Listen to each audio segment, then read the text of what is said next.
आता बघूयात महादेव मुंडे हत्या प्रकरणातील संशयित आरोपी वाल्मिक कराड टोळीतील गोट्या गीतेचा नवा व्हिडिओ समोर आल्यानं खळबळ उडाली। जितेंद्र आव्हाड तुला महागात पडणार अशी धमकी गोट्या गीते याने दिली आणि त्यामुळे धमकी देणारा गोट्या गीते पोलिसांना कधी सापडणार असा प्रश्न निर्माण झालाय।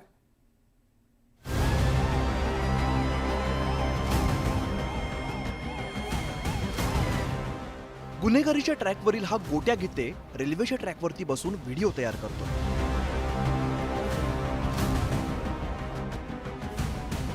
परळीमधील महादेव मुंडे हत्या प्रकरणातला हा संशयित आरोपी पोलिसांना सापडत नसला तरी तो खुलेआमपणे रेल्वे ट्रॅकवरती बसून धमक्या देतो।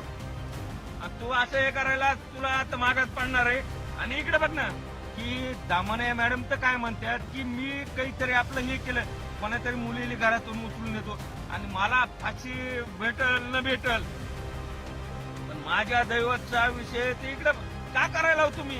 पुढे इथल्या गोरगरीब जनतेला अगर श्रीमंताला विचारा की अण्णा कोण आहेत ते दैवतच म्हणतील। गोट्या गीते याचा हा काही एक कारनामा नाही, त्याने अनेक कांड केले। या व्हिडिओमध्ये तो राम नाम सत्य हे म्हणताना दिसतो। राम नाम सत्य। दुसऱ्या एका व्हिडिओत त्याच्या हातामध्ये रिव्हॉल्वर पाहायला मिळत आहे। याचाच अर्थ हा गोट्या गीते कुणाला तरी धमकी देतोय, कायद्याला आणि पोलिसांना आव्हान देतोय। महादेव मुंडे हत्या प्रकरणातील या आरोपीला अटक करण्याची मागणी ज्ञानेश्वरी मुंडेंनी केली। बस एवढीच मागणी आहे की आरोपीला तत्काळ अटक करा, आमच्या परिवाराला न्याय द्या।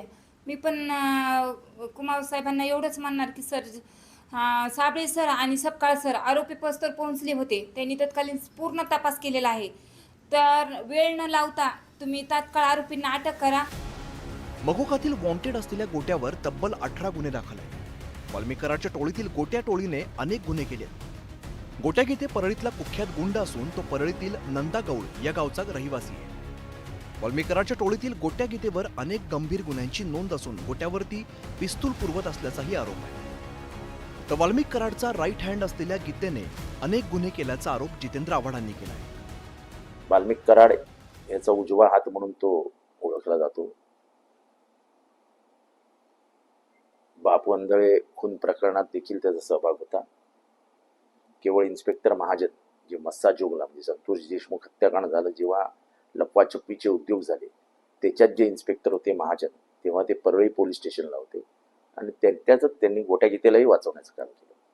हा गोट्या गीते हा म्हणजे नामचीन गुंड आहे, म्हणजे असं काय घाबरणार बिबारणाऱ्यातला मी माणूस नाहीये की त्याचं नाव घेणार नाही वगैरे। महादेव मुंडेच्या प्रकरणात देखील खुनाचा मुख्य सूत्रधार तोच आहे। गोट्या गीतेबाबत अंजली दमानी यांनी मोठी माहिती दिली आहे। वाल्मिक कराड पोलिसांना शरण आला त्यावेळेस गोट्या गीते कारमध्ये होता असा दावा दमानी यांनी केलाय। एसपीने सांगितलं की नाही आता आम्ही मकोका लावलाय त्याच्यावर, त्या गोट्या गीतेवर। मग तो फरार झाला तर मला तिथून त्यांची जी लोकेशन्स येत होती ती सुद्धा मी एसपीना देत होते। हे काही काम माझं नाहीये, पण माझ्याकडे जी जी माहिती येत होती कंटिन्युअस फॉलोअप करून मी ती एसपींपर्यंत पोहोचवत होते, तरी आज तगायत त्याला अटक झाली नाही। याचा अर्थ काय? परळी आणि संपूर्ण परिसरात दहशत निर्माण करणारा, महादेव मुंडेंची हत्या करून मांस टेबलवरती ठेवणारा गोट्या गीते खुलेआम धमक्या देतोय। त्याच्यामुळे अनेकांना धोका निर्माण होऊ शकतो। मात्र असं असताना सुद्धा पोलीस आणि एसआयटीला गोट्या गीते सापडत नाही, हेच यंत्रणेचं मोठं अपयश आहे। सुरेश जाधव, न्यूज 18 लोकमत, बीड।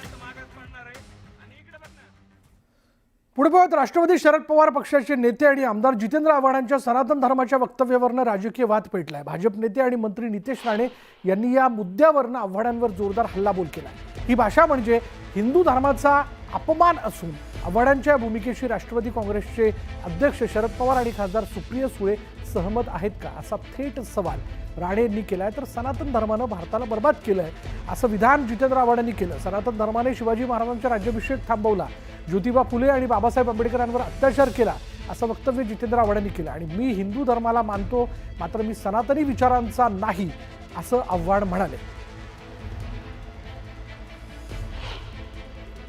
देखो, सनातन धर्म के बारे में हमेशा बोलता आ रहा हूं और सनातन धर्म ने ही उन्होंने जो लिख के रखा है, उन्होंने जो इस देश में फैला है, उससे ही ये देश में वर्ण व्यवस्था बढ़ी, इससे ही इस देश में धर्मद्वेष बढ़ा, इससे ही नीच ऊंच की राजनीति जो खेल था वो शुरू हुआ। शिवाजी महाराज का राज्याभिषेक किसने इनकार किया? वो सनातनी ही थे। शंभूराजे छत्रपति संभाजी राजे को सबसे बदनाम किसने किया? सनातनी थे। महात्मा फुले को मारने की कोशिश किसने की? सनातनी थे। व्यवस्था कोणामुळे आली भारतामध्ये? सनातन चारवाकाला कोणी मारला? बसवाचार्यांना कोणी मारलं? त्यांना आत्महत्याला कोणी प्रवृत्त केलं? ज्ञानेश्वर माऊलींना कोणी छळलं? तुकाराम महाराजांचा छळ कोणी केला? गाथा कोणी बुडवल्या? ह्या जाती द्वेष या समाजामध्ये कोणी आणला? शिवाजी महाराजांना राज्याभिषेकापासून कोणी रोखलं? ते सगळे धनातन दहशतवादीच होते. संभाजी महाराजांची क्रूर हत्या दुश्मनांच्या करवी करवण्याचा प्लॅन कोणी केला? संभाजी महाराजांनी पायाखाली कोणाला दिले? ते 5 जण सनातन दहशतवादीच होते.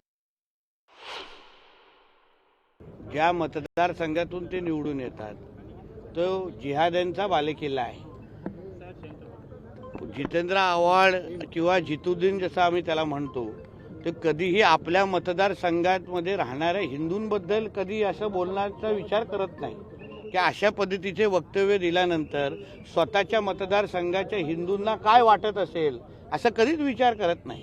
सातत्याने नुसतं जिहाद्यांना मदत करणं, जिहाद्यांची बाजू घेणं